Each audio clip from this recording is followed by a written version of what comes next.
நமக்காக இரத்த சிந்தி மரித்த இயேசு கிறிஸ்து, அவருடைய இரத்தத்தின் வல்லமை, அதை விசுவாசித்து நம்ம ஜெபிக்கணும். இப்போது வேத வசனத்திலிருந்து சில காரியத்தை உங்களோடு நான் பகிர்ந்து கொள்ள போகிறேன். அதன் பிறகு நம்முடைய அற்புதங்களுக்காக நாம் ஜெபிக்க போகிறோம். உங்களுக்கு ஒரு அற்புதம் தேவைன்னா எந்த காரியத்தில் விடுதலை வேணும், எந்த காரியத்தில் அற்புதம் நடக்கணும், எந்த காரியத்தில் இன்றைக்கு இயேசுவிடத்திலிருந்து அற்புதத்தை பெற்றுக்கொள்ளணும், அதை முதல்ல மனதில் நீங்கள் தீர்மானித்து கொள்ளணும். சிலருக்கு பாவம் பிரச்சனையாக இருக்கும். அந்த பாவத்திலேருந்து விடுதலை பெற்று நிம்மதி வேணும். இந்த ஆசீர்வாதம், இந்த அற்புதம் இன்றைக்கி என் வாழ்க்கையில் நடக்கணும்னு சொல்லி மனதில் தீர்மானிக்கணும். சிலருக்கு வியாதி, இந்த வியாதியிலேருந்து ஒரு விடுதலை நான் இன்றைக்கு பெற்றுக்கொள்ளணும், இயேசு என்னை தொட்டு குணமாக்கணும் அப்படின்னு உங்களுடைய இருதயத்தில் தீர்மானித்து கொள்ளுங்க. அல்லது என் குழந்தைக்கு சுகமாகணும், என் கூட கணவருக்கு சுகமாகணும், எங்கள் அப்பாவுக்கு அம்மாவுக்கு சுகமாகணும். உங்கள் வீட்டில் யாரோ ஒருவர், சிலர் ஆஸ்பத்திரியில் வைத்து கொண்டு இருக்கலாம், அவங்கள ஃபோக்கஸ் பண்ணி இந்த காரியத்தில் இவங்களுக்கு ஒரு அற்புதம் நடக்கணும், அதை நீங்கள் இருதயத்தில் தீர்மானித்து தெய்வ சமூகத்தில் ஜெபிக்கணும். சிலருக்கு ஒரு விடுதலை வேண்டியது இருக்கும். மனநிலை பாதிக்கப்பட்ட குடும்பத்தில் யாரோ ஒருவர், அசுத்தாவினால் பாதிக்கப்பட்டவங்க, பயத்தின் ஆவினால் பாதிக்கப்பட்டவங்க, இப்படி ஏதோ ஒரு பிசாசின் போராட்டத்தில் கஷ்டப்படுகிற ஒருவர், இவங்களுக்கு விடுதலை வேணும், என் குடும்பத்தில் இவங்களுக்கு விடுதலை வேணும், அல்லது எனக்கு இந்த போராட்டத்துக்கு விடுதலை வேண்டும், அதை இருதயத்தில் தீர்மானிக்கணும். சிலருக்கு கற்பத்தின் ஆசீர்வாதம், குழந்தை செல்வத்துக்காக ஜெபித்து கொண்டு வருகிறேன், ஆண்டவர் இன்றைக்கு என் கர்ப்பத்தை ஆசீர்வதிக்கணும், எங்களுக்கு குழந்தை பாக்கியத்தை தரணும். கணவன் மனைவியுமாக இருந்தால் 2 பேரும் ஒருமனப்பட்டு ஜெபிக்கணும். அல்லது மாமியார் உங்களுடைய மருமகளுக்காக கருத்தாக ஜெபிக்கணும், தாயார் பெற்றோர் பிள்ளைகளுக்காக ஜெபிக்கலாம். அதில் நீங்கள் மனதில் தீர்மானமாய் நினைத்து கருத்தாக தேவ சமூகத்தில் அந்த அற்புதத்திற்காக ஜெபிக்கணும். சிலருக்கு வேலை வேணும், சிலருக்கு கடன் பிரச்சனை மாறணும், சிலருக்கு குடும்பத்துக்குள்ளே சமாதானம் உண்டாகணும். இது மாதிரி ஏதோ ஒரு தேவை, ஏதோ ஒரு காரியத்தில் உங்களுக்கு ஒரு அற்புதம் வேண்டும். அதை மனதில் தீர்மானித்து கொள்ளுங்க. அதை ஃபோக்கஸ் பண்ணி தான் இன்றைக்கு நம்ம ஜெபிக்கணும், அதில் அற்புதம் நடக்கும். அதுக்கு முன்னால் நான் வேத வசனத்திலிருந்து ஒரு காரியத்தை தியானிக்க போகிறோம். நாம் தொடர்ச்சியாக ஒரு காரியத்தை தியானித்து கொண்டே வருகிறோம். என்ன காரியம் என்றால், இயேசு கிறிஸ்து எப்படிப்பட்டவர் இல்லை, நம்ம யாருக்கிட்ட வேண்டிக் கொள்கிறோமோ அவர் எப்படிப்பட்டவர்னு தெரிந்து நம்ம வேண்டிக் கொள்ளும் போது அற்புதத்தை பெற முடியும். அவர் எப்படிப்பட்டவர்னை அறிந்து கொண்டாலே நம்முடைய விசுவாசம் பலனடையும், சுலபமாய் அவரிடத்திலிருந்து அற்புதத்தை பெற்றுக்கொள்ள முடியும். வேத புஸ்தகத்தில் லூக்கா எழுதின சுவிசேஷம் 19ஆம் அதிகாரத்தில் இயேசு எரிகோ என்ற ஒரு பட்டணத்தின் வழியாய் போகும்போது ஆயக்காரருக்கு தலைவனும் ஐஸ்வர்யவானுமாய் இருந்த சகேயு எனப்பட்ட ஒரு மனுஷன் இயேசு எப்படிப்பட்டவரோ என்று அவரை பார்க்க வகை தேடினான் என்று எழுதப்பட்டிருக்கிறது. அவரை பார்க்கணும், இயேசு பற்றி நிறைய கேள்விப்பட்டிருக்கிறேன், எல்லாரும் சொல்கிறாங்க எனக்கு அற்புதம் நடந்துச்சு, உனக்கு அற்புதம் நடந்துச்சு, எங்கள் வீட்டில் அற்புதம் நடந்துச்சு, இயேசு செய்தான்னு சொல்கிறாங்க, இந்த இயேசுவை நானே நேரில் பார்க்கணும் அப்படின்னு அவனுக்குள்ள ஒரு ஆசை. அப்போ இயேசு தன் ஊர் வழியாக வருகிறதை அறிந்தபோது அவரை பார்ப்பதற்கு பிரயாசப்பட்டான். அவன் குள்ளமான ஒரு மனிதன், ஜனக்கூட்டத்துக்குள்ளே இயேசுவை பார்க்க முடியல. மரத்தில் ஏறி உட்காந்து பார்க்கலான்னு பார்த்தா மரத்தில் ஏறி உட்கார்ந்த தலையை தான் பார்க்க முடியும், முகத்தை எப்படி பார்க்கிறது. ஆனால் இயேசு தன்னை வெளிப்படுத்துகிறார். அண்ணாந்து பார்த்து அவனை பெயர் சொல்லி கூப்பிடுகிறார், சகைவே இறங்கி வா, நீ என்னை பார்க்கணுன்னு ஆசைப்பட்டல, உன் வீட்டுக்கே நான் வர்றேன், இன்றைக்கி உன் வீட்டில் தான் நான் தங்க போகிறேன்னு சொல்கிறார். அவனுக்கு ஆச்சரியம். இயேசுவை மகிழ்ச்சியோடு அந்த மனிதர் வீட்டுக்கு அழைத்து கொண்டு போனார். இயேசு தன்னை வெளிப்படுத்துகிற ஒரு ஆண்டவர். யார் இயேசுவை பார்க்கணும், அவரை அறியணும் விரும்புகிறாங்களோ அவர்களுக்கு தன்னை அவர் வெளிப்படுத்துகிற ஒரு ஆண்டவர். இந்த நிகழ்ச்சி மூலமாக இயேசு தன்னை உங்களுக்கு வெளிப்படுத்துகிறார். அற்புதம் செய்கிற ஆண்டவர் என்று வெளிப்படுத்துகிறார். மதங்களுக்கெல்லாம் அப்பாற்பட்டவர், எந்த மதத்தை சார்ந்தவங்களும் இயேசுவேன்னு விசுவாசத்தோடு ஜெபித்து அற்புதம் செய்கிற ஆண்டவர் என்பதை வெளிப்படுத்துகிறார். அவர் மனதுருக்கமும் அன்புமுள்ள ஆண்டவர் என்பதை வெளிப்படுத்துகிறார். பாவங்களை மன்னிக்கிறவர் என்பதை வெளிப்படுத்துகிறார். அவர் இந்த சாட்சிகள் மூலம், செய்தி மூலம் தன்னை வெளிப்படுத்துகிறார். உங்களுக்கு தான் வெளிப்படுத்துகிறார். நீங்கள் விசுவாசத்தோடு அவரை அறிந்து ஜெபிக்கும் போது அற்புதங்களை காண்பீங்க. சரி, இந்த இயேசு எப்படிப்பட்டவர், அவரை குறித்து நிறைய நம்ம ஒவ்வொரு மாதமும் தியானித்து கொண்டே வருகிறோம். வல்லமையுள்ளவர், அதிசயங்களை செய்கிறவர், சமாதான பிரபு, நித்திய பிதாவாய் இருக்கிறவர், மனதுருக்கம் உள்ளவர், இப்படி அவரை குறித்து அவருடைய குணங்கள் சுபாவங்களை தியானித்து கொண்டே வருகிறோம். இன்றைக்கு ஒரு காரியத்தை நம்ம தியானிக்கணும். இயேசுடைய அற்புதங்கள், அவர் செய்த கிரிகளை பார்க்கும்போது அவர் மறுரூபப்படுத்துகிற ஒரு தேவன், ஒரு மனிதனுடைய வாழ்க்கையை மறுரூபப்படுத்துகிற ஒரு தேவன், அதாவது டிரான்ஸ்ஃபார்மேஷனை உண்டாக்குகிற ஒரு தேவன். புதிதாக்குதலை உண்டாக்குகிற தேவன். இயேசு கிறிஸ்து ஒரு மனிதனுடைய வாழ்க்கையை மறுரூபப்படுத்துகிறவர். அதாவது துக்கத்தோடு இருக்கிறவருடைய வாழ்க்கையை சந்தோஷமாய் மாற்றுகிறவர். ஒரு வேதனையோடு இருக்கிறவருடைய வாழ்க்கையை ஒரு சமாதானமுள்ள வாழ்க்கையாய் மாற்றுகிறவர். அவர் மறுரூபப்படுத்துகிற ஒரு ஆண்டவர். அதாவது இயேசு செய்த முதலாவது அற்புதம் வேத புஸ்தகத்தில் யோவான் 2ஆம் அதிகாரத்தில் எழுதப்பட்டிருக்கிறது. இயேசு கிறிஸ்து ஆயிரக்கணக்கான அற்புதங்களை செய்தார் ஜனங்களுக்கு. ஆனால் அவர் செய்த முதலாவது அற்புதம் ஒரு கல்யாண வீட்டில், இஸ்ரேல் தேசத்தில் கல்யாண வீட்டில் விருந்தில் ரொம்ப முக்கியமானது திராட்சரசம் வழங்குவது. போதை தருவது கிடையாது, திராட்சரசம் அதை வழங்குவாங்க. அது தீர்ந்து விட்டது, குறைவுபட்டு விட்டது. திருமண வீட்டாருக்கு ஒரு கலக்கம். இயேசு அங்கே தான் முதலாவது அற்புதத்தை செய்தார். தண்ணீரை திராட்சரசமாய் மாற்றினார். அதாவது தண்ணீரை திராட்சரசமாய் மறுரூபப்படுத்துகிறார். நிறமில்லாத, ருசி இல்லாத, மனமில்லாத தண்ணீரை அழகான நிறமுள்ள, மனமுள்ள, ருசியுள்ள திராட்சரசமாய் மறுரூபப்படுத்தினார். இயேசு வந்தது நோக்கம் அதுதான். இந்த முதல் அற்புதத்தில் அதை தெளிவுபடுத்துகிறார். ருசி இல்லாத, ஒரு சமாதானம் இல்லாத, நிம்மதி இல்லாத, ஒரு டேஸ்டே இல்லாத, ஏதோ வாழ்கிறோம் அப்படின்ற மாதிரி சலித்து கொண்டு வாழ்கிற மனுஷனுடைய வாழ்க்கையை ருசியுள்ள ஒரு வாழ்க்கையாய், மகிழ்ச்சியுள்ள ஒரு வாழ்க்கையாய், ஆனந்தமான சமாதானம் நிறைந்த வாழ்க்கையாய் மாற்றுகிறவர். அதுக்கு தான் அவர் இந்த உலகத்தில் வந்தார். தான் வந்த நோக்கத்தை அந்த அற்புதத்தின் மூலம் ஆண்டவர் வெளிப்படுத்துகிறார். பாருங்கள், சமீபத்தில் ஒரு குடும்பத்தை குறித்து நான் அறிந்தேன். அந்த குடும்பத்தில் ஒரு தாய், ஒரு மகள், தகப்பன். தகப்பன் குடிச்சிட்டே வருவார், எப்பவும் குடி. வேலைக்கு போனால் வரும்போது குடிச்சிட்டு தான் ஒரு போதையில். குடிச்சிட்டு வந்தால் என்ன செய்கிறோம் பேசுகிறோன்னு தெரியாது. மனைவி அடிக்கிறது, வேதனைப்படுத்துறது, காயப்படுத்துறது. அதுதான். ஒரு மகள், ஸ்கூலில் படிக்கிற டீனேஜ் பருவம் உள்ள மகள், மகிட்ட பேசுகிறது இல்லை. தகப்பன் எப்பவும் போதையில் இருந்தால் எப்படி பேசுகிறது? வந்த போதையிலே விழுந்து கிடப்பார். ரோட்டில் அங்கங்கே விழுந்து கிடக்கிற போய் கூட்டிகிட்டு படுக்க வைப்பாங்க. அவ்வளோதான் அவருடைய லைஃப்பில். இந்த மகளுக்கு, அந்த மனைவிக்கு ரொம்ப துக்கமாயிட்டு. இவரோட எப்படி வாழ்கிறது? இத்தனை வருஷம் இப்படி துக்கத்தில் இந்த செத்து போயிடலாமான்னு தோணுது. அந்த ஸ்கூலில் படிக்கிற மகள் சொல்லுகிறாள், எல்லாருடைய அப்பாவும் ஸ்கூலுக்கு மகளை பார்க்க வர்றாங்க, கூட விட வர்றாங்க. எங்கள் அப்பா ஒரு நாள் என் கூட ஸ்கூலுக்கு வந்ததில்லை. நான் ஏதாவது கேட்டு எனக்கு வாங்கி தந்ததும் இல்லை, என்கிட்ட அன்பாக பேசினதும் இல்லை. இந்த மாதிரி ஒவ்வொருத்தருக்கு தகப்பன்மார் எப்படி இருக்காங்க? எனக்கு போதையிலேயே இருக்கிறாரு, இந்த மாதிரி ஒரு தகப்பனா, இதை விட நான் மரித்து போனால் நல்லதுன்ற மாதிரி ஒரு இளம் பிள்ளைக்குள்ள ஒரு மரண வேதனை வந்து விட்டார். மறிக்கணுன்ற ஆசை வந்து விட்டது. என்ன வாழ்க்கை என்பதாக. ஏன்னா ஒரு மனிதர் குடியினால், அவர் குடியினால் பாதிக்கப்பட்டு நிம்மதி இல்லாமல் சம்பாதிக்கிற பணத்தை எல்லாம் அழித்து கொண்டு வருகிறார். அந்த சூழ்நிலையில் தான் இயேசு சந்திக்கிறார். நம்முடைய ஜெபிக்கலாம் வாங்க நிகழ்ச்சியை இந்த மாதிரி டிவியில் பார்த்து ஜெபம் பண்ணும்போது அந்த சகோதரனை ஆண்டவர் தொட்டார். அவர் அந்த பாவ உணர்வடைந்த கண்ணீரோடு அழுது, இயேசுவே என் பாவத்தை மன்னிச்சிருங்கன்னு அழுது ஒப்பு கொடுத்தார். ஒரே நாள் அவருடைய வாழ்க்கை புதிய வாழ்க்கையாய் மாறிவிட்டது. அதன் பிறகு அவர் மதுபானம் குடிக்கலை, அதன் பிறகு அதுக்கு பண செலவு பண்ணலை. இப்போ வேலையிலேருந்து வரும்போது மனைவி பிள்ளைகளை நேசித்து அன்போடு கூட பேசினார். தேவையானதெல்லாம் வாங்கி கொடுத்தார். மகளை வெளியே அழைச்சிக்கிட்டு போனார். அந்த மனைவிக்கு சந்தோஷம், பிள்ளைக்கு சந்தோஷம், ஒரு குடும்பமே ஒரு மகிழ்ச்சி ஆகிவிட்டது. பாருங்கள், மறுரூபமாக்கப்பட்டு விட்டது. துக்கத்தில், கண்ணீரில், வேதனையில் இந்த குடும்பம் சந்தோஷமான மனமகிழ்ச்சியான குடும்பமாய் மறுரூபமாக்கப்பட்டு விட்டது. குடியிலே இருந்த, போதையில் இருந்த மனுஷருடைய வாழ்க்கை மறுரூபமாக்கப்பட்டு விட்டது. அதுதான் இயேசு. அப்போ இயேசு எப்படிப்பட்டவர்? மறுரூபப்படுத்துகிற ஒரு தேவன்.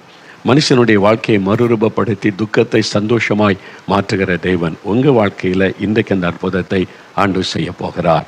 வேத புஸ்தகத்தை பார்க்கும்போது நிறைய பேருடைய வாழ்க்கையில் இயேசு இந்த மறுரூபமாக்கப்படுகிற அற்புதத்தை செய்திருக்கிறார். அந்த மாதிரி பாதிக்கப்பட்டவங்க இயேசுவை தேடி வந்திருக்காங்க. அவங்களுக்கெல்லாம் அற்புதம் செய்து ஒரு மறுரூபமாக்கப்பட்ட ஒரு பெரிய சந்தோஷத்தை தேவன் கொடுத்திருக்கிறார். அப்படி ஒரு 3 சம்பவத்தை உங்களுக்கு ஞாபகப்படுத்தி நாம் ஜெபிக்க போகிறோம். முதலாவது, பரிசுத்த லூக்கா எழுதின சுவிசேஷம் 7ஆம் அதிகாரத்தில் 37-38 வசனம் வாசிக்கும் போது, ஒரு பெண், பாதிக்கப்பட்ட ஒரு பெண் இயேசுவை தேடி வருகிறாள். இயேசு தன்னுடைய சீஷரோட அல்லது ஒரு குடும்பத்தாரோட விருந்துக்கு அமர்ந்திருக்கிற சமயம், அப்பொழுது அந்த ஊரில் இருந்த பாவியான ஒரு பெண் இயேசு பரிசேயன் வீட்டில் பந்தி இருக்கிறதை அறிந்து ஒரு பரணியில் பரிமள தைலத்தை கொண்டு வந்து இயேசுவின் பாதங்களின் அருகே பின்னாக நின்று அழுது கொண்டு அவருடைய பாதங்களை தன் கண்ணீரினால் நனைத்து தன் தலைமயிரினால் துடைத்து அவருடைய பாதங்களை முத்தம் செய்து பரிமள தைலத்தை பூசினாள். ஒரு பெண் அந்த ஊரில் இருந்து இப்போ இந்த வீட்டுக்கு இயேசு வந்திருக்கிறான்னு கேள்விப்பட்டவுடன் இயேசுவின் பாதத்தில் விழுந்து அழுதாள். அவருடைய கண்ணீர் அவருடைய பாதத்தில் விழுகிறது. ஒரு பரிமள தைலத்தை பூசி, அதாவது இந்த மாதிரி குருக்களாக இருந்தால் அதுக்கு அப்படி கனப்படுத்துவாங்க. அதே மாதிரி அவள் கண்ணீர் விட்டு அழுது ஆண்டவருடைய பாதத்திலே வந்து தன்னை சமர்ப்பிக்கிறாள். இயேசு அவளுடைய உள்ளத்தை பார்க்கிறார். ஏன் அவள் அழுகிறாள்? ஏன் அவளுடைய கண்களிலே கண்ணீர்? என்ன பாதிப்பு அவளுக்கு? அவள் ஒன்றுமே சொல்லலை. ஆனால் இயேசு அறிந்து கொண்டார். என்ன பாதிப்பு? அவள் பாவியான ஒரு பெண் என்று வேதம் குறிப்பிடுகிறது. அவள் தன்னை கெடுத்து கொண்ட ஒரு பெண், தன் வாழ்க்கையை பாவத்தினால் அழித்து கொண்ட ஒரு பெண். அதனால் சமாதானம் இல்லை, நிம்மதி இல்லை. அவள் செய்த பாவமும் செய்து கொண்டிருக்கிற பாவம் ஊராருக்கு தெரிந்ததுனால இவள் பாவியான ஒரு பெண், விபச்சார பெண் என்று அந்த ஊரில் இருக்கிற மக்கள் அவளை காயப்படுத்தி வேதனைப்படுத்தி புறக்கணித்த ஒரு சூழ்நிலை. அப்போ எந்த பாவம் அவளுக்கு சந்தோஷம் சமாதானத்தை கொடுக்குன்னு நினைத்தாளோ அதே பாவத்தினால் இன்றைக்கி பாதிக்கப்பட்டு விட்டாள். நிம்மதி இல்லை, சமாதானம் இல்லை, மனசாட்சி வாதிக்குது. நீ ஒரு பாவி, நீ செய்கிறது மட்டும் இல்லை, அநேகரை கெடுத்து கொண்டிருக்கிற பல குடும்பங்கள் உன்னால் பாதிக்கப்படுதுன்னே அந்த பாவத்தினால் உண்டான பாதிப்பு அவருடைய மனசாட்சியை வாதிக்கிறது. இப்போ அவளுடைய உள்ளத்தில் நிம்மதி இல்லாத சூழ்நிலையில் யார் என் பாவத்தை மன்னிக்க முடியும்? யார் இந்த பாவத்திலிருந்து எனக்கு விடுதலை தர முடியும்? யார் என் வாழ்க்கையை புதிதாக்க முடியும்?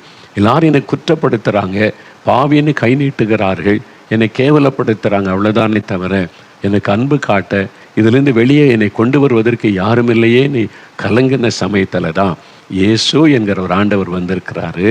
அவர் பாவிகளை கூட தள்ள மாட்டார், பாவிகளின் சிநேகிதன் என்று அழைக்கப்படுகிறார். பாவிகளை கூட நேசித்து அன்பாக அவருடைய வாழ்க்கையை மாற்றி புதிதாக்குகிறார். இந்த செய்தி அவள் கேட்டு அறிந்ததுனால தான் இயேசு கிறிஸ்துவிலே எனக்கு ஒரு புதிய வாழ்க்கை அவரால் தர முடியும் என்று வந்து இயேசுவின் பாதத்தில் வந்து விழுந்தாள். அவள் கண்ணீர் வடிக்க தன்னுடைய பாவத்தை அதன் மூலமாய் அறிக்கையிடுகிறாள்.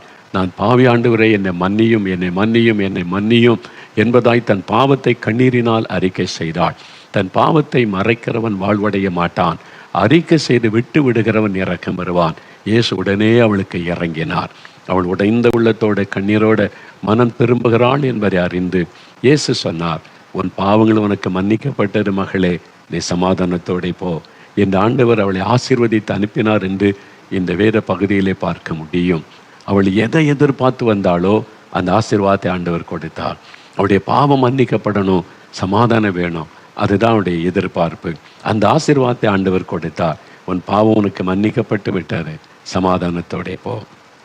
இன்றைக்கு ஏதோ ஒரு பாவம் உங்களை பாதித்து கொண்டு இருக்கிறாரு.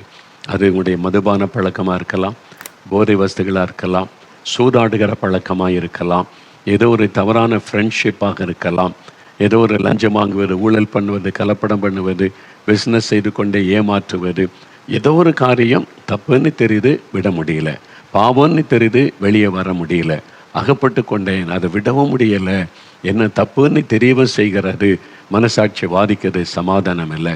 அந்த மாதிரி பாதிப்போடு உட்கார்ந்துருக்கிறீங்களா? இயேசு உங்களை நேசிக்கிறார். அவருடைய கண்கள் உங்களை நோக்கி பார்க்கிறது. அன்று சொல்கிறார், நான் உன் பாவத்தை மன்னிக்கிறவரும் பாவத்திலிருந்து விடுதலை தருகிற தேவனமாக இருக்கிறேன் என்று ஆண்டவர் இன்றைக்கு உங்களை பார்த்து சொல்லுகிறார். பாருங்க, இந்த பெண் இயேசுவண்டை வந்து அழுத போது மன்னித்து ஏற்றுக்கொண்டார்ல, மறுரூபப்படுத்தினார்ல. நாங்கள் இயேசுடைய ஊழியம் ஆரம்பிக்கப்பட்ட ஆரம்ப காலம் 78வது வருஷம் ஜெபக்குழுவாக ஆரம்பித்து கூடி ஜெபம் பண்ணுவோமா. அங்கே ஒரு சகோதரி வருவாங்க. நாங்கள் ஜெபித்த இடத்துக்கு பக்கத்தில் தான் அவங்க வீடு. சோகமாகவே இருப்பாங்க, கண்ணீரோடு இருப்பாங்க. என் கணவருக்காக ஜெபிங்கய்யா அப்படின்னு சொல்லுவாங்க. அவர் கணவர் யாருன்னு பார்த்தா அவங்க யோவான், பேர் பார்த்தா யோவான் தெரியல, பைபிளுக்கு பரிசுத்தவான் பேர். ஆனால் எப்பவும் போதையில் தான் இருப்பார். போதையில் குடிச்சிட்டு வந்தால் கையில் ஒரு அருவா இருக்கும். நான் பார்த்துருக்குறேன் சார், ரோட்டில் அப்படியே நடந்து வந்தால் அப்படி அருவாளோடு தான் வருவார். இப்படியே லாந்துக்கிட்டே வருவார். சுய நினைவே இருக்காதா? எல்லாம் பயந்து அங்கங்கே தெருக்கள் இருக்கலாம், வீட்டில் ஓடி போய் கருவை மூடிக்கொள்வாங்க. அவர் வீட்டுக்கு வந்தால் அவருடைய தாயார், சொந்த தாய், மகனுக்கு பயந்து அடுத்த வீட்டில் போய் இருந்துருவாங்க. மனைவி வீட்டில் இருக்க முடியாது, வந்த அடியும் வெட்டு, அதனால் பக்கத்து வீட்டில் போய் இருந்துருவாங்க. பிள்ளைகள் பயந்து நடுங்கி கொண்டு இருக்கும்.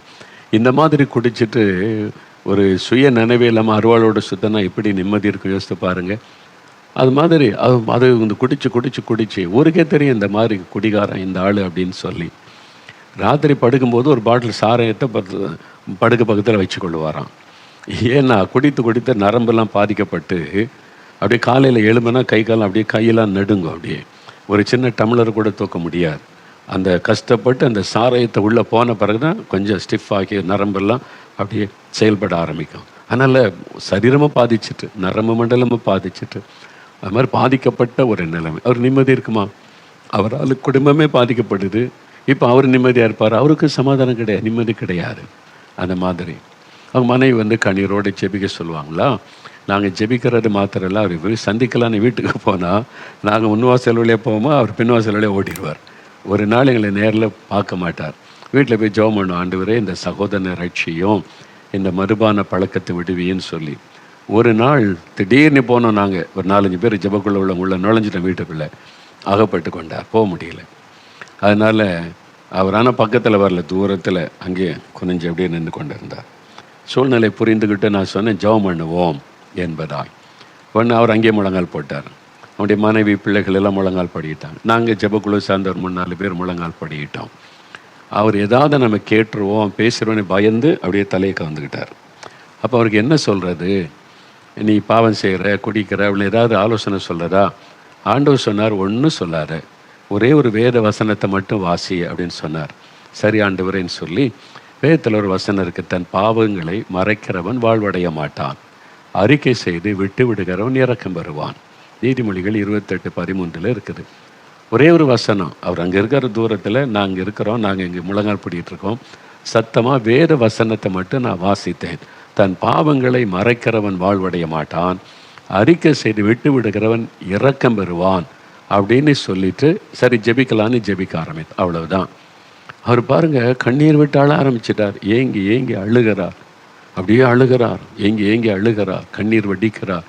என்னை மன்னியும், என்னை மன்னியும், எனக்கு விடுதலை தாருன்னு அழுதார் பாருங்க.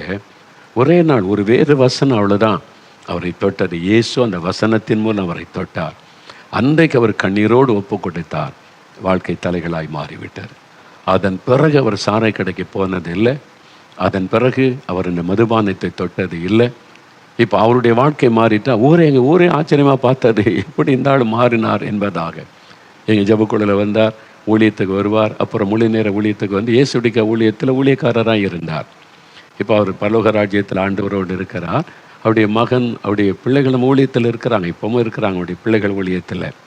அவருடைய அதன் பிறகு பாருங்கள், தாயை நேசிப்பார், மனைவியை நேசிப்பார், பிள்ளைகளை நேசிப்பார். சூழ்நிலை மறுரூபம், அந்த குடும்பமே மறுரூபமாக்கப்பட்டு விட்டார். இதுதான் இயேசு செய்கிறார். ஒரு மனிதனுடைய வாழ்க்கையை மறுரூபப்படுத்துகிறவர், அதனால் ஒரு குடும்பமே மறுரூபமாகி மகிழும்படி செய்கிறவர். இன்னைக்கு உங்கள் வீட்டில் இந்த அற்புதத்தை இயேசு செய்ய போகிறார், உங்களுக்கு செய்ய போகிறார். அவர் உங்களுக்கு விடுதலை தருவார். இயேசுவே, என் வாழ்க்கையை நீங்கள் மறுரூபமாக்கணும், என்னால் இந்த பாவத்தை விட முடியல, என்னை மன்னித்து விடுதலை வேணும்னு உண்மையாக நீங்கள் ஜெபித்தா உங்களுடைய வாழ்க்கை இன்றைக்கு மறுரூபமாகும். அதுக்கு தான் ஆண்டவர் உங்களோடு பேசுகிறார். ரெண்டாவது ஒரு சம்பவம் பாருங்கள். பரிசுத்த மார்க் எழுதின சுவிசேஷம் 1ஆம் அதிகாரத்தில் 40-42 வசனங்களை நான் வாசிக்கிறேன் பாருங்களேன். வேத புஸ்தகத்தில் மார்க் 1ஆம் அதிகாரம் 40-42. அப்பொழுது குஷ்டரோகி ஒருவன் இயேசுவனிடத்தில் வந்து அவர் முன்பாக முழங்கால் படியிட்டு, உமக்கு சித்தமானால் என்னை சுத்தமாக்க உமாலாகும் என்று வேண்டிக் கொண்டான். இயேசு மனதுருகி கையை நீட்டி அவனை தொட்டு, எனக்கு சித்தமுண்டு, சுத்தமாகு என்றார். இப்படி அவர் சொன்ன உடனே குஷ்டரோகம் அவனை விட்டு நீங்கிற்று, அவன் சுத்தம் ஆனான் என்று எழுதப்பட்டிருக்கிறது. பாருங்க, வியாதிப்பட்ட ஒரு மனிதன், தொழுநோயினால் பாதிக்கப்பட்ட மனிதன் இயேசுவை நோக்கி கூப்பிடுகிறான், இயேசுவண்டை வந்திருக்கிறான். இவனுடைய வாழ்க்கையில் நீங்கள் பாருங்கள், அதாவது இந்த தொழுநோயினால் பாதிக்கப்பட்டவங்க வியாதி அதிகமாயிட்டா, மருத்துவம் செய்யாட்டா வந்து அவனுடைய சரீர உறுப்புகளை அந்த கிருமி அப்படியே அழிச்சிடும். அந்த மாதிரி உள்ளவங்க பாருங்கள், விரல் இருக்காது, மூக்கு இருக்காது, காது இருக்காது, அந்த நோய் அரிச்சிடும். அப்போ சரீர உறுப்புகளை இழந்து போன ஒரு நிலைமை, முகரூபமே மாறிவிடும், கண் இமை இருக்காது. நீங்கள் இப்போ நான் வந்து தொழுநோய் ஆஸ்பத்திரிக்கு போயிருக்கிறேன். எங்கள் ஊர் பக்கத்தில் தொழுநோய் மருத்துவமனை இருக்கிறது. அங்குள்ள அந்த மக்களுக்கு நாங்கள் வருஷந்தோறும் கிறிஸ்மஸ் டைமில் புது உடை கொடுத்து விருந்தெல்லாம் கொடுப்போம். அதுக்கு நான் இந்த காலத்தில் போயிருக்கிறேங்கெல்லாம் சில தொழுநோய் மருத்துவமனைக்கு போயிருக்கிறேன். நான் சிலர் பார்க்கும்போது இந்த விரல் ஒன்றுமே இருக்காது, 5 விரலுமே இருக்காது. இந்த விரல்லாம் அந்த நோய் நிமித்தம் எல்லாம் போயிடும், இது மட்டும் இருக்கும் 2 விரல். அப்போ சாப்பிட முடியாது. உணவெடுத்து சாப்பிட முடியாது. அதுக்கு இதில் சூவனை போட்டு அவங்க கட்டி வச்சுருவாங்க. இந்த இடத்துல நான் பார்த்துருக்கேன், இந்த டாக்டர் கூட்டி கொண்டு எனக்கு காமிச்சிருக்காங்க. அதை வச்சு தான் அள்ளி சாப்பிடுவாங்க, இன்னும் விரல் இருக்காது. அப்போ அந்த நோயினுடைய பாதிப்பு சரீர உறுப்புகளை அதை அரித்து தின்று விட்டு உருவமே மாறிவிடும். இல்லை, இப்போ இயேசு அவனை தொட்டு குணமாக்கும் போது அவன் சுத்தமாகுன்னு சொன்ன உடனே சுகமாகிவிடும். அப்படின்னா என்ன அர்த்தம்? இல்லாத விரல் முளைத்திருக்கிறது, மொட்டையான விரல் நீளமாய் மாறிவிட்டார். அப்போ அந்த நோயினால் பாதிக்கப்பட்ட இல்லாத காது புதிதாய் மாறிவிட்டது, மூக்கு புதிதாய் மாறிவிட்டது, இமைகள் புதிதாய் மாறி முகரூபமே மறுரூபமாக்கப்பட்டு விட்டது, மாற்றப்பட்டு விட்டது. அந்த நோயின் நிமித்தம் அகோரமாய் காணப்பட்ட அந்த மனிதனுடைய ரூபம் இப்போ மாற்றப்பட்டு விட்டது. ஒரு நோயினால் உண்டாகிற பாதிப்பு நம்முடைய சரீரத்தை வித்தியாசமாய் மாற்றிவிடும். அவர் ஒரு சரீரத்தினுடைய சிலருடைய ரூபம் மாறிவிடும், அழகு மாறிவிடும் அந்த பாதிப்பினால. ஆனால் ஆண்டவர் தொட்டு சுகமாக்கும் போது ஒரு புதிதாக்குதல், நம்முடைய சரீரமே புதிதாய் மாறிடும், முக ரூபமே புதிதாய் மாறிடும். நீங்கள் பாதிக்கப்பட்டிருக்கிறீங்க சர்ம வியாதியினால, குஷ்டரோக வியாதியா, தோல் வியாதியினால, அல்லது கேன்சர் வியாதியினால, ஆஸ்துமா வியாதியினால, ஆர்த்ரைட்டிஸ். பார்த்தீங்களா, ஆர்த்ரைட்டிஸ் இந்த வியாதி மத்தேயு 9ஆம் அதிகாரத்தில் முதல் 5 வசனம் வாசித்தா திமிர்வாதக்காரனாக இருந்த ஒரு மனிதனை இயேசுவண்ட கொண்டு வராங்க. திமிர்வாதக்காரன் அப்படின்னா முடக்குவாதம், அப்படியே அந்த திமிர்வாதம் அவனை முடக்கி வச்சிடும், கை காலை மடங்கிரும், நீட்ட முடியாது, படுக்கையில் காலை நீட்டி படுக்க முடியாது, சுருண்டு இருப்பான், அப்படி கட்டி தான் கொண்டு வருவாங்க. அது மாதிரி தான் இயேசுவண்டை கொண்டு வந்தாங்க. இயேசு அவனை குணமாக்குகிறார். எழுந்து படுக்கைட்டு நடனா எலும்பு எல்லாம் சரியாகிறது, கையெல்லாம் சரியாகிறது, கால் சரியாகிறது, புதிய ஒரு ரூபமாய் அவன் மாற்றப்படுகிறான். முடங்கி இருந்த கை கால்கள் நேராக்கப்படுகிறது. அற்புதமான ஒரு மாற்றம், புதிதாக்குதல், மறுரூபப்படுத்த அந்த நோயினால் பாதிக்கப்பட்ட சரீரத்தை ஆண்டவர் மறுரூபப்படுத்துகிறார். இப்போ எளிமையானால் நிற்க முடியுது, நடக்க முடியுது. இதுக்கு முன்னால் அப்படி இல்லை. இயேசு செய்த ஒரு பெரிய அற்புதம் பாருங்கள். மற்ற இதை 9ஆம் அதிகாரம் 27 வாசிக்கும் போது 2 குருடர்கள் இயேசுவே தாவீதின் குமாரனே இறங்கன்னு கூப்பிடுறாங்க. பிறவிலே கண் தெரியாதவர்கள். அப்போ பார்வையற்றவங்க, பிறவிலேயே பார்வையற்றவங்களை அந்த கண்ணை பார்த்தீங்கன்னா முழுமையான கண்ணாக இருக்காது. பார்த்துருக்கீங்களா? சிலருக்கு முழுமையான கண்ணாக இருக்கும், பார்வை இருக்காது. சிலருக்கு அந்த கருப்பு விழியே தெரியாது, வெள்ளை விழியே சிலருக்கு தெரியாது, அப்படியே உள்ளுக்குள்ளே போன மாதிரி இருக்கும், அந்த கண் இருக்காது. ஆனால் இப்போ இயேசு அற்புதம் செய்த போது புதிய கண் உருவாகிறது, மறுரூபம். அதான் இயேசு செய்கிற அற்புதம், மறுரூபம், மறுரூபமாக்குகிற தேவன். ஒரு தாயார் பாருங்கள், 40 வருஷத்துக்கு மேலே முடக்குவாதம், கொஞ்சம் கொஞ்சமாக வியாதி தாக்கி விரல் இப்படி மடங்கி தான் இருக்கும், இப்படி இருக்கும். அந்த ஒரு டம்ளரை கூட அவங்களால இப்படி பிடிச்சு தூக்க முடியாது, அப்படியே விரல் மடங்கினதுனால இப்படி 2 கையில் பிடிச்சி தான் தண்ணி குடிக்க முடியும், அப்படியே முடக்கப்பட்டு விட்டார், காலம் முடக்கப்பட்டு விட்டார். 40 வருஷத்துக்கு மேலே. நம்ம ஜெபிக்கலாம் வாங்க நிகழ்ச்சியை பார்த்தபோது அவங்க நம்பிக்கை இழந்துட்டாங்க. 40 வருஷமாக என் சரீரம் இப்படி தான், இனி அவ்வளோதான், இன்னும் கொஞ்ச நாள் வாழப்போகிற அவ்வளோதான்னு சொல்லி. ஆனால் இந்த நிகழ்ச்சியை பார்த்து சாட்சிகளை கேட்டபோது ஒரு விசுவாசம், இயேசு அற்புதம் செய்வார், விடுதலை தருவார் என்கிற ஒரு பெரிய விசுவாசம் அவர்களுக்குள்ளே வந்து விட்டது. அந்த விசுவாசத்தோட அவங்க ஜெபிக்க ஆரம்பித்தாங்க.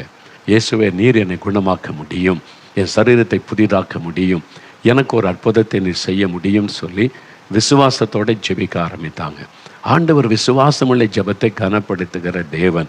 ஆண்டவர் கனப்படுத்த முடியும் ஒரு அற்புதம் செய்தார் பாருங்க. இப்படி இருந்த விரல் அப்படியே நேராக மாற ஆரம்பித்தது, புதிதாக மாறிவிட்டது, கால் புதிதாய் மாறிவிட்டது. இப்போ எப்படி இருக்கும் பாருங்க. இப்போ அவங்க கையால் இந்த கப்பை தூக்க முடிகிறது, இதுக்கு முன்னால் முடியாது. ஆண்டவர் புதிதாக்கி விட்டார், மறுரூபப்படுத்தி விட்டார். பாதிக்கப்பட்ட சரீர உறுப்பை இயேசுடைய வல்லமை தொட்டபோது அது ஒரு மறுரூபமாய் மாற்றப்பட்டு விட்டது. இயேசு செய்த ஒரு பெரிய அற்புதம் பார்த்தீங்களா? இதே மாதிரி தான் இன்றைக்கு உங்கள் வாழ்க்கையில் ஒரு அற்புதம் உங்களுக்கு தேவை.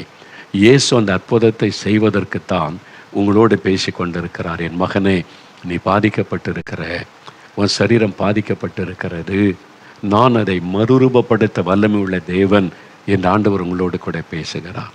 பாதிக்கப்பட்ட உங்களுடைய சரீரம், அந்த உறுப்புகள் புதிதாய் மறுரூபமாக்கப்பட்டு விடும், அவராலே முடியும். என் சாட்சி உங்களுக்கு தெரியும் இல்லை? நான் 14 வயசில் என்னுடைய இருதயம் என்லார்ஜ் ஆகிட்டு, பெருசாகிட்டு, ஹார்ட் என்லார்ஜ்மெண்ட், அது அந்த என்னுடைய இருதய பாதிப்பினால் உண்டானது. அது பெருசாகி கடைசியில் ரொம்ப சீரியஸ் ஆகி வலது கால் நடக்க முடியாது. ஆஸ்பத்திரிக்கு என்னை தூக்கிட்டு தான் போவாங்க. சட்டையை கழட்டிட்டு தான் டாக்டர்ஸ்லாம் செக் பண்ணுவாங்க. அப்படி சட்டையை கழட்டிட்டு அப்படி போகும்போது வெளியே இருதயம் பல்ஜாகி இருக்கிறது வெளியவே தெரியும். அந்த அளவிற்கு பாதிப்பு. இந்த இடம் வீங்கி இருக்கிறது தெரியும். அந்த இருதயம் அப்படியே ஆச்சரியமாக எல்லாம் பார்ப்பாங்க. அது மாதிரி என் இருதயத்தினுடைய பாதிப்பு, வியாதியினால் உண்டான பாதிப்பு என் வாழ்க்கையில் அவ்வளோ பெரிய காரியத்தை செய்து விட்டார். ஆனால் நான் மரணப்படுக்கையில் படுத்திருந்த சமயம் காலும் செயல்படாது, ஒரு கால் வலது கால் மாத்திரம்.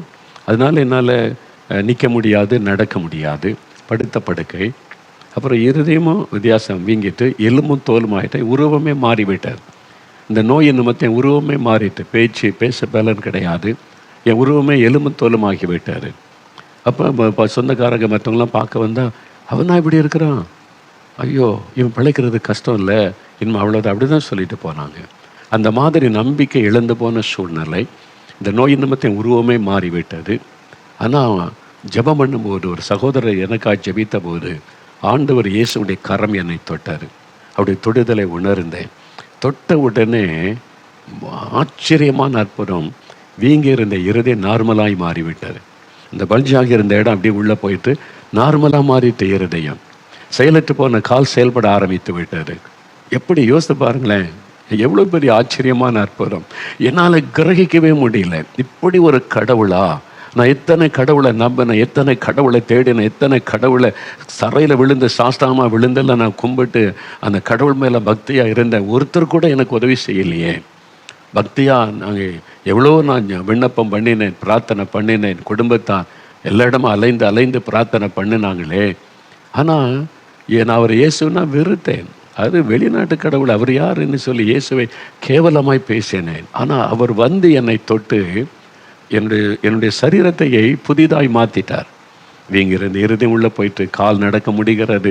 கொஞ்ச நாட்கள் டக்குன்னு மாற்றம். எலும்பு தோலுமா இந்த சரீர ஆரோக்கியமாய் மாறிவிட்டது. பரிபூர்ணமான ஒரு மாற்றம். அதான் இயேசு மறுரூபப்படுத்துகிற ஆண்டவர். வியாதியினால் உங்களுடைய குழந்தை பாதிக்கப்பட்டு எலும்பும் தோலுமா இருக்கலாம். இன்றைக்கு நீங்கள் ஜெபிக்கிற ஜெபத்தில் இயேசு அற்புதம் செய்வார்.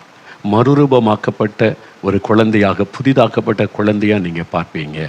அந்த நோய் விலகும், பலவீனங்கள் மாறும், சுகம் உண்டாகும். சில வியாதி வந்துட்டா பாருங்களேன், உங்களுடைய ரூபமே மாறிடும். பார்த்துருக்கீங்களா? சிலரை திடீர்னு பார்த்தா என்னாச்சு உங்கள் ரூபமே இப்படி இருக்கு, வியாதி, ஆஸ்துமா, கேன்சர், இந்த மாதிரி ஒரு வியாதி வந்துட்டு, வாத வியாதி, முடக்குவாதம், சரீரமே போயிட்டு ரூபமே மாறிடும். ஆனால் இயேசு கிறிஸ்து தொடும் பொழுது புதிதாக்கப்பட்ட ஒரு சரீரமாய் மாற்றப்படும். மறுரூபமாக்கப்பட்ட சரீரமாய் ஆண்டவர் மாற்றுகிற தேவன் உங்களுக்கு செய்வார். இன்றைக்கு ஆண்டவர் செய்வார். இன்றைக்கு இன்னும் கொஞ்ச நேரத்தில் நம்ம பிரார்த்தனை செய்ய போகிறோம் விசுவாசத்தோட. ஒருவேளை உங்களுடைய குழந்தை, உங்களுடைய கணவர், உங்களுடைய மனைவி, அல்லது உங்கள் வீட்டில் இருக்கிற உங்களுக்கு பிரியமான யாரோ ஒருவர் அப்படி பாதிக்கப்பட்ட நிலைமையில் படுக்கையில் வைத்து கொண்டு கலங்கி கொண்டு இருக்கிறீங்களா? இன்றைக்கு இயேசு செய்ய போகிற அற்புதம் மறுரூபம் படுத்துகிற ஒரு அற்புதம். அவன் வாழ்க்கை மறுரூபமாகிவிடும். நோய் இல்லாத சமயத்தில் உங்களுடைய சரீரம் எப்படி இருந்ததோ அப்படி ஆண்டவர் மறுரூபமாக்கி விடுவார். விசுவாசிங்க. இன்றைக்கு விசுவாசிங்க, உங்களுடைய வாழ்க்கையில் ஒரு அற்புதம் நடக்கும். இயேசு மறுரூபப்படுத்துகிற ஆண்டவர். மூன்றாவது ஒரு அற்புதம் பாருங்க. பரிசுத்த மார்க் எழுதின சுவிசேஷம் 5ஆம் அதிகாரம்.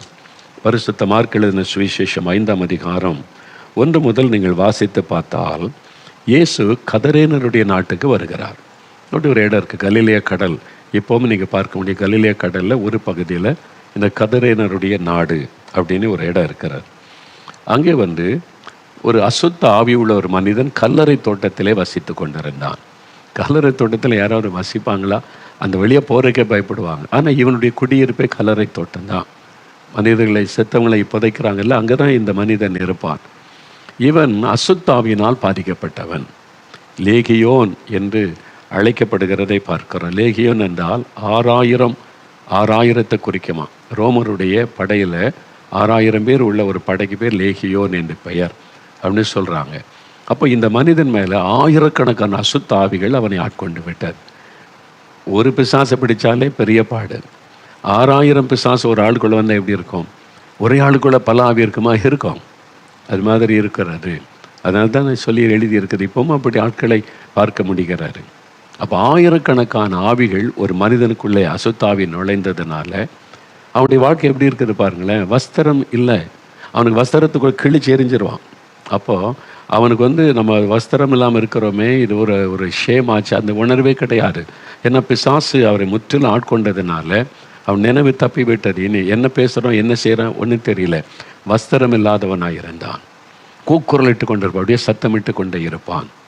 தன்னுடைய கையில் என்ன கிடைக்கிற கல்லை எடுத்து தன் சரீரத்தை தானே கீறிக்கொள்ளும். அப்படி அதனால் ரத்தம் வடிய காயப்பட்டு இவன் அடக்கம். அந்த வழியை யாரும் போக முடியாது, எல்லாம் பயம், அடிச்சிருவான். அந்த மாதிரி செய்கிறதுனால இவனை கட்டி வைக்கணும்னு சங்கிலிகளை மாட்டினாங்க, கையில் சங்கிலிகளை மாட்டினாங்க.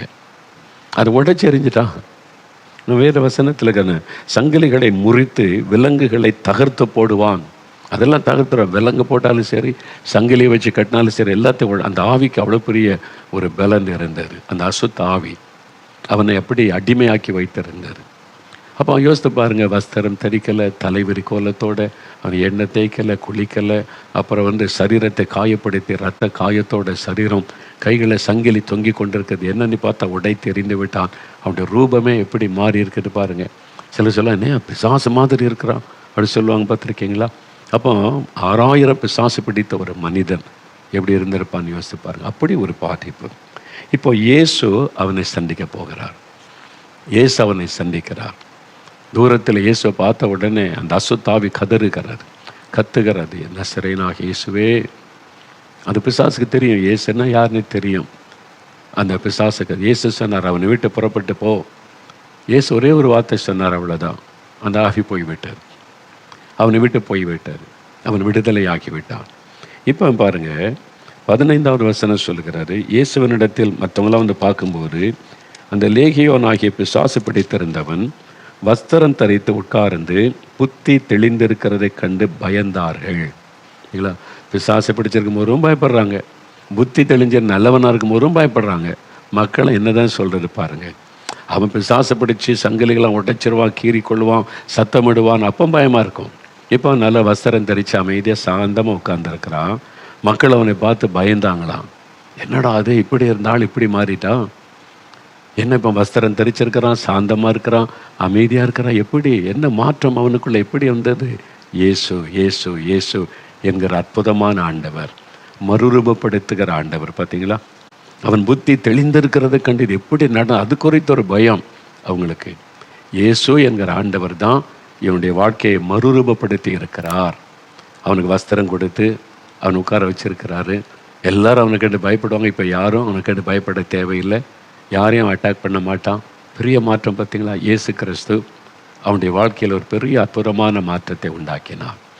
எனக்கு அன்பானவர்களே, ஒரு மறுரூபமாக்கப்பட்ட ஒரு அனுபவத்தை தருகிறவர் இயேசு. இன்றைக்கி உங்கள் வாழ்க்கையில் அந்த மாதிரி பாதிப்பு, கஷ்டம், அப்படிப்பட்ட ஒரு நெருக்கத்தில் நீங்கள் இருக்கிறீங்களா? யோசித்து பாருங்கள். ஆண்டவர் உங்களுக்கு பாருங்கள், நான் சொன்னல, ஒரு 42 வருஷம் மனநிலை பாதிக்கப்பட்ட மனைவி, 10 வருடம் மனநிலை பாதிக்கப்பட்ட மகள். எப்படி மனநிலை பாதிப்பு, அவங்க செய்கிறது என்னதுன்னு தெரியல, பேசுகிறது என்னதுன்னு தெரியல. அது மாதிரி ஒரு சூழ்நிலை தானே. ஆண்டவர் விடுதலை கொடுத்து இன்றைக்கி 2 பேரும் எவ்வளோ சந்தோஷமாக பேசுகிறாங்கல்ல. அந்த கணவருக்கு எவ்வளோ பெரிய சந்தோஷம் இல்லை. 42 வருஷ பிரச்சனை, எத்தனையோ வருடமாக உங்கள் குடும்பத்துக்குள்ள இந்த பொருளாத ஆவி போராடுது, பிசாசின் ஆவி போராடுது. என்னென்னவோ செய்து பார்த்துட்டீங்க, பணம் செலவு பண்ணீங்க, மந்திரவாதெல்லாம் பண்ணி பார்த்தீங்க, ஒன்றும் இல்லை. இப்போ இயேசு உங்களை தேடி வந்திருக்கிறார். இயேசு விடுதலை கொடுத்தா இலவசமான விடுதலை தான், அவ்வளோதான். அவர் அற்புதம் செய்தால் அவ்வளோதான் விடுதலை, இலவசமான விடுதலை ஆண்டவர் தந்துடுவார். பாருங்கள், நான் ஒரு சமயம் குஜராத்துக்கு ஊழியத்துக்கு போயிருந்தேன்.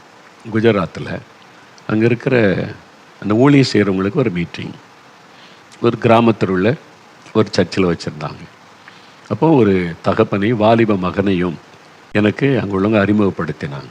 ரொம்ப ஆச்சரியமான காரியம் என்னன்னா, அந்த ஊரில் ஒரு கிராமம், சின்ன கிராமம் தான் அது. அந்த கிராமத்தில் எல்லாருக்கும் நிலங்கள் இருக்கிறது, விவசாயம் பண்ணுறாங்க, குறையில வசதியான வாழ்க்கை.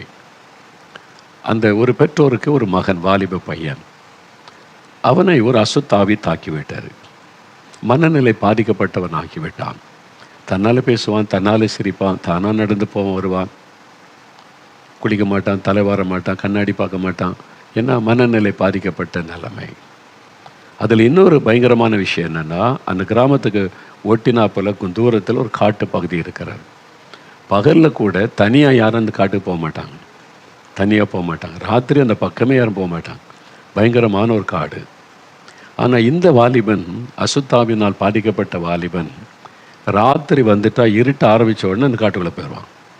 யாரும் பிடிக்க முடியாது, அடக்க முடியாது. தகப்பனார் தாய்க்கு தானே ரொம்ப துக்கம். பையன் தினந்தோறும் போயிடுவான். போயிட்டு அவன் அங்கே என்ன நடக்குதோ, என்ன ஆகுறானோ, அவன் உயிரோட வருவானா வரமாட்டான்னு தெரியும். காலையில் விடிந்த பிறகு வருவான். இது மாதிரி பல நாட்கள் நடந்து கொண்டு இருந்தது. ஒன்றும் செய்ய முடியல. அந்த அசுத்த ஆவி அவனை இந்த காட்டுக்குள்ளே இழுத்து கொண்டு போயிடும். தானாக பேசிக்கொண்டு நடப்பான். ஒரு பையன் மகன் அவனுடைய விடுதலைக்காக பெற்றோர் எவ்வளோ முயற்சி பண்ணியிருப்பாங்க. எத்தனையோ இடம் மந்திரவாதிகள் தாங்க, கிராமத்துக்கு கிராமம் மந்திரவாதி இருப்பாங்க. வியாதிப்பட்டால் கூட மந்திரவாதிகிட்ட தான் போவாங்க. அப்போ இந்த மகனை அழைச்சிட்டு போனாங்க. பணம்லாம் செலவு பண்ணி என்னென்னோ மந்திரவாதெல்லாம் பண்ணி எல்லாம் செஞ்சு தாயத்தெல்லாம் கட்டி பார்த்தாங்க. ஒன்றும் கட்டுப்படவில்லை. அவ்வளோதான், ஒன்றும் செய்ய முடியும். அவன் விதி, அப்படி விதி கடைசியில் அப்படி தானே சொல்லுவாங்க. ஒன்றும் செய்ய முடியலன்னா விதி, அதை யாரும் மாற்ற முடியாது, அதனால் அது நடந்தான் தீர்னு விட்டுருவாங்க. அது மாதிரி ஆயிட்டான். அந்த ஊரில் ஒரு சர்ச்சு, கர்த்தருடைய பிள்ளைகள் ஞாயிற்றுக்கிழமை தோறும் ஆராதனை பண்ணுவாங்க. அந்த சர்ச்சு கர்த்தருடைய பிள்ளைகள் நல்ல ஒர்ஷிப் பண்ணி ஜெபெல்லாம் செய்யக்கூடியவங்க. ஒரு நாள் இந்த மனநிலை பாதிக்கப்பட்ட இந்த வாலிபன், ஆராதனை நடக்குது ஞாயிற்றுக்கிழமையில், அந்த பக்கமாக வந்தவன் ஆலயத்துக்குள்ள அப்படி எட்டி பார்த்தான். அங்கே ஊழியக்காரர் பாட்டு நடத்துகிறார், ஜனங்கள்லாம் உட்காந்துருக்கிறாங்க. உள்ளே போல வெளியிலேருந்து அப்படி எட்டி பார்த்துக்கிட்டே இருந்தான். உடனே அந்த பின்வரிசையில் இருந்த ஒரு சகோதரர், இயேசுவை விசுவாசிக்கிறவர் சொன்னார், உள்ளவான்னு கூப்பிட்டார். இவன் தலைவரி கோலத்தோட அழுக்கான தலையோடு இருக்கிறான். வந்து அறையில் ஒரு வஸ்திரம் கட்டியிருக்கான், அவ்வளோதான், மேலே வஸ்திரம்லாம் இல்லை, அறையில் கட்டியிருக்கிறான். அவன் உள்ளவான்னு கூப்பிட்டார். அவன் உடனே உள்ளே வந்துட்டான். அதில் உட்காரு, கை காமிச்சோடனே அப்படி உட்காந்துட்டான். அப்படியே உட்கார்ந்தவன் ஆராதனை முடியும் வரைக்கும் அங்கேயே இருந்துட்டான், எழும்பலை. ஆராதனை முடியும் வரைக்கும் அதிலே உட்காந்து அப்படியே பார்த்து கொண்டே இருந்தான். அங்கே பாட்டு பாடுறாங்க, ஜெபிக்கிறாங்க, வசனத்தை பிரசங்கம் பண்ணி கடைசி ஆசீர்வாத ஜெபம் முடியுது. அது வரைக்கும் உள்ள உட்காந்துருக்கிறான். ரொம்ப விதர்ப்பம், ஆச்சரியமாக இருக்கிறாரு. அவங்கள உட்காந்துருந்தார். ஆராதனை முடிந்த உடனே நேராக வீட்டுக்கு போனான். குளித்தான், தலைவாரினா, எண்ணெய் பூசினா, தலைவாரினா, ட்ரெஸ் எடுத்து போட்டான். அவன் வெளியில் வந்தான். இந்த சர்ச்சிலுக்கு ஊழியரை பார்க்க அப்படியே தாய் தகப்பன் பார்க்குறாங்க இது செய்கிறதெல்லாம். எப்படி மாறிட்டான், திடீர்னு வந்தான், குளித்தான், புறப்பட்டான், ட்ரெஸ் எல்லாம் போடுறான். இப்போ வந்து கண்ணாடிலாம் பார்த்து தலையெல்லாம் சீவுறான், மாறிட்டான். எப்படி அப்படின்னா நேர சர்ச்சுக்கு வந்துட்டான். அப்போ தான் அந்த தகப்பனார் ஓடி வந்து பார்த்தபோது அப்போ தான் அறிந்து கொண்டார், இயேசுவின் பிரசன்னத்தில் அவன் வந்தான், பிசாசு போய்விட்டார். தேவனுடைய பிரசன்னத்துக்களை வந்துட்டாலே பிசாசால் இருக்க முடியாது. உடனே விடுதலை பாருங்களேன், போயிட்டு அந்த அசுத்தாவி போய்விட்டார். அதன் பிறகு அவனுடைய லைஃபை காட்டுக்குள்ளே போக மாட்டான். இப்போ நார்மல் மனிதனாய் மாறிவிட்டான். அவனை தாக்கியிருந்த பாதித்திருந்த பிசாசு அதனுடைய கிரியை முற்றிலும் அழிக்கப்பட்டு அவனுக்கு நல்ல விடுதலை உண்டாகிவிட்டது. இதான் இயேசு கிறிஸ்து செய்கிற அற்புதம். 2000 ஆண்டுகளுக்கு முன்பாக அற்புதம் செய்த இயேசு இன்றைக்கும் செய்கிறார் பாருங்க. அந்த தகப்பனாரின் மகனை நான் பார்த்தேன், எனக்கு அறிமுகப்படுத்தினாங்க. அந்த தகப்பனார் இப்போ இயேசு மேலே ரொம்ப விசுவாசம் வைத்து இயேசுவை பற்றி கொண்டார். அந்த மகன் பாருங்கள் அவ்வளோ சந்தோஷமாக அந்த மக்களுக்கெல்லாம் ஊழியர்களுக்கு உதவி செய்து கொண்டிருந்தான். இயேசு எவ்வளோ அற்புதமானவர் பார்த்தீங்களா, மறுரூபப்படுத்துகிற ஒரு ஆண்டவர். இன்றைக்கு உங்கள் வாழ்க்கையில் எந்த பகுதி மறுரூபப்படுத்தப்படணும், அந்த பகுதியில் இயேசு கட்டாய அற்புதம் செய்வார். நீங்கள் விசுவாசித்து இந்த காரியத்தில், இந்த பகுதியில் இயேசு எனக்கு ஒரு அற்புதம் செய்யணும், மறுரூபமாக்கப்பட்ட ஒரு அனுபவம் எங்கள் வீட்டில் நடக்கணும், என் வாழ்க்கையில் நடக்கணும், ஆண்டவர் எனக்கு என் குடும்பத்துக்கு செய்வான்னு விசுவாசித்து ஜெபிக்கும் போது பாருங்கள், கட்டாயம் அற்புதமான விடுதலையை நீங்கள் பார்க்க போகிறீங்க. அப்போ இந்த மாதிரி ஒரு விடுதலை நமக்கு தருவதற்காகத்தான் இயேசு கிறிஸ்து சிலுவையில் மரிக்க தன்னை ஒப்பு கொடுத்தார். வேறு புஸ்தகத்தில் நம்ம வாசிக்கிறோம்ல, அவர் பார சிலுவை சுமந்து கொண்டு கொல்கதா மேட்டிற்கு போனார். அங்கே அவரை சிலுவையிலே கிடத்தி கைகளில் ஆணி அடித்தார்கள், கால்களில் ஆணி அடித்தார்கள். அவருடைய ரத்தம் சிந்தப்பட்டது. சிலுவையில் அவர் தொங்க வைக்கப்பட்ட போது கைகள் கால்களிலிருந்து ரத்தம் அடிந்து கொண்டே இருந்தது. ரத்தம் வடிய வடிய வடிய சரீரம் பலவீனப்பட்டு அப்புறம் இருதயம் செயல்படாமல் மூச்சு நின்று அப்படியே உயிர் போய்விடும். ஒரு ஆரோக்கியமான மனிதனுக்கு 11 மணி நேரம் அந்த சிலுவையில் தொங்கி அவன் மரிப்பானான். ஆனால் இயேசு கிறிஸ்து வெறும் 6 மணி நேரம்தான் அந்த சிலுவையில் தொங்கினார். அவர் திடகாத்திரமுள்ள நல்ல வாலிப ஒரு சரீரம் கொண்டவர், 33 வயது தான். ஆனால் அவங்களுக்கு ஆச்சரியம், இவ்வளோ சீக்கிரத்தில் அவர் இறந்துட்டாரா அப்படின்னு ஆச்சரியப்பட்டு தான் விழாவில் குத்தி பார்க்குறாங்க. அவருடைய ரத்தம் அந்த இருதயத்திலிருந்து பீறிட்டு வந்தார். கடைசி சொட்ட ரத்தம் வரைக்கும் சிலுவையில் சிந்தினார். ஏன் கடவுள் மனிதனாய் வந்த ரத்தம் சிந்தனும்? ரத்தம் சிந்துதல் இல்லாமல் பாவ மன்னிப்பு உண்டாகாது. இரத்த பழி மாறணும், பாவ பழிகள் நீங்கணும், இருதயம் சுத்திகரிக்கப்படணுமானா ஒரு பரிசுத்தமுள்ள ரத்தம் விலைக்கரைமாய் சிந்தப்படணும். ஆட்டு ரத்தம், கோழி ரத்தம், மாட்டு ரத்தம், மிருக ரத்தத்தினால மனிதனுடைய பாவத்துக்கு விமோசனம் கிடையாது, மன்னிப்பை கொண்டு வர முடியாது. அது ஒரு மனுஷ ரத்தமாக இருக்கணும், பரிசுத்தமுள்ள ரத்தமாக இருக்கணும், மனிதர்களுக்கு பதிலாக பலியாக கொடுக்கப்படணும். அவர் மூலமாக தான் ரட்சிப்பு, பாவத்திலிருந்து விடுதலை, பாவ மன்னிப்பு. அதனால தான் கடவுளை மனிதனாய் அவதரித்து இயேசு என்ற பெயரில் வாழ்ந்து பரிசுத்தமாய் வாழ்ந்தார். அவரிடத்தில் ஒரு குற்றத்தை யாரும் கண்டுபிடிக்க முடியவில்லை. பொய்யான குற்றச்சாட்டுகளை சொன்னாங்களே இல்லாமல் அவரிடத்தில் ஒரு குற்றமும் இல்லை. அப்படி பரிசுத்தமாய் வாழ்ந்து தன் பரிசுத்தமுள்ள இரத்தத்தை சிலுவையில் சிந்தி கொடுத்தார். ஏன் தெரியுமா? உங்களுக்காக, எனக்காக, நம்மை ரட்சிக்க, நமக்கு பாவத்திலிருந்து சாபத்திலிருந்து விடுதலை கொடுக்க தன்னையே அந்த சிலுவையில் அவர் பலியாய் கொடுத்தார். அந்த இயேசு கிறிஸ்து தான் இன்றைக்கு உங்களை சந்தித்து கொண்டிருக்கிறார். என் மகனே, உனக்காக நான் என்னையே சிலுவையிலே பலியாய் கொடுத்தேன், உன்னை மன்னிக்க மாட்டேனா, விடுதலை தர மாட்டேனா, கலங்காத. என் பாவம் மன்னிக்கப்படுமா அப்படின்னு அங்கலாய்க்காத. சகல பாவங்களை மன்னிக்க இயேசுக்கு அதிகாரம் உண்டு. இயேசு கிறிஸ்துவின் ரத்தம் சகல பாவங்களை நீக்கி நம்மை சுத்திகரிக்கும் என்று வேதத்திலே வாசிக்கிறோம். அதனால் அவருடைய இரத்தத்தின் வல்லமை உங்களுக்குள்ள இறங்கினா சகல காரியத்திலும் ஒரு விடுதலை மாற்றத்தை நீங்கள் காண்பீங்க. இன்றைக்கு இப்போ அது நிமித்தம் உங்களுக்கு அற்புதம் நடக்க போகிறது. உங்களுடைய நோய்களை கூட சுமந்து விட்டார் என்று வேதத்திலே பார்க்கிறோம். பாடுகள் துக்கங்களை கூட சிலுவையில் சுமந்து விட்டார் என்று வேதத்திலே பார்க்கிறோம். நமக்காக சிலுவையில் சாபம் ஆனார். அப்போ நம்முடைய பாவம், சாபம், வியாதி, வேதனை, கஷ்டம், கண்ணீர் எல்லாவற்றையும் சிலுவையிலே அவர் சுமந்து முடித்து விட்டார். அதனால் அவரால் தான் நம்மை மறுரூபப்படுத்த முடியும். அவரால் தான் நம்முடைய வாழ்க்கையை மாற்றி அமைக்க முடியும், ஒரு புதிய வாழ்க்கையை தர முடியும். அவரால் தான் நிம்மதி, சமாதானம், தெய்வீக சமாதானத்தை நமக்குள்ளே தர முடியும். அந்த இயேசு உங்கள் பக்கத்தில் வந்திருக்கிறார். என்ன சொல்ல போகிறீங்க? ஆண்டவரே, இந்த இயேசு அவர் கொடுக்கிற ரட்சிப்பு, மன்னிப்பு எனக்கு வேணும், என் உள்ளத்தில் நீங்கள் வரணும் அப்படின்னு அவரை ஏற்றுக்கொள்ள உங்களை அர்ப்பணித்து கொண்டா உங்களுடைய வாழ்க்கையில் ஆச்சரியமான மாற்றத்தை இன்றைக்கு பார்ப்பீங்க.